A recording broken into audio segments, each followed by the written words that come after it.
So hey, what's up mga Koshi? Kung mapapansin nyo, ito is 1 month and 5 days na siya. Ayan, nakikita nyo na yung ano. Nakatapat kasi ako sa ilok kaya ang dami. Yeah.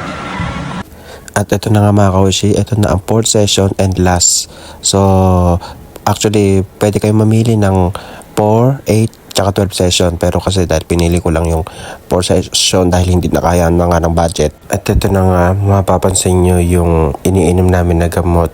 Ito yung minoxidil, may 2.5 mg tsaka 5 mg. So ayan siya. At ito na nga, umpisa na ang aking pagkukuryente ng ulo. At nahihiya pa nga dito yung babae na nag-a-assist sa akin dahil nga mahihiyain daw siya sa camera. Sabi pa nga sa akin, "Yamete!" At ayan, kung makikita nyo, nakatingin siya sa camera, diba? Ang ganda niya, diba mga Koshi? At inulit niya pa nga, "Yamete kudasai!" At sa pangalawang salita niya is meron ng pakiusap, "Kudasai!" Pero ito pa rin ako, wala pa rin tigil na kakabidyo. Siyempre, Pilipino tayo eh. Napansin ko nga, bakit kaya ang mga Haponesa, ganun sila no? Yung nauso yung salita, "Yamete kudasai." Alam mo yun, sila na nga yung nasasarapan. Pinipigilan ka pa nila. Kumbaga sa Tagalog, "Wag po." Asya, tama na nga yan. Baka kung ano pang maisip nyo eh. So yun nga yung kaninang gamot na may 2.5 mg at 5 mg. Siya yung minoxidil na iniinom namin. 3 klase nga yun iniinom.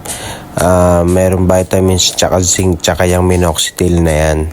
Tapos sa first month, yung 2.5 mg lang ang ibibigay sa'yo. Ngayon, pag natapos mo na yung first month na yon, ibibigay na sa'yo ng 5 mg na minoxidil. Napaka-importante niyan. Kailangan araw-araw iinumin mo. Huwag ka mag-i-skip. Kaya naman sa unang buwan pa lang nakita naman na kagad ang resulta, diba?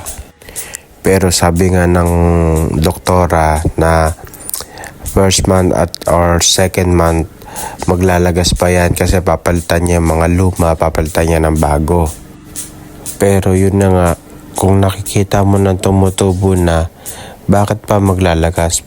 Medyo weird, no? Pero ganun talaga, syempre may mga proseso ang mga bagay-bagay. Ito nga pa ang ginagawa sa akin na yan. Yan yung parang magbubuhay ng iyong anit.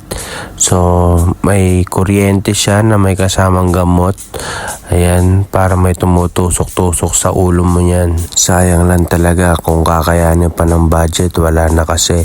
The more na nagpapaganyan ka, mas mabilis. Baka naman sa mga gusto mag-sponsor dyan. Naalala ko pa nga, tinanong kami kasi may kasama nga ako kung pwede daw ba nilang i-post yung pagmumukha namin sa ano nila, sa commercial nila pagka tumubo na yung buhok namin. Aba syempre, makakapal lang mukha namin, umuo naman kami kagad syempre. At baka magkataon maging model na nga talaga nila ako. Why not, diba?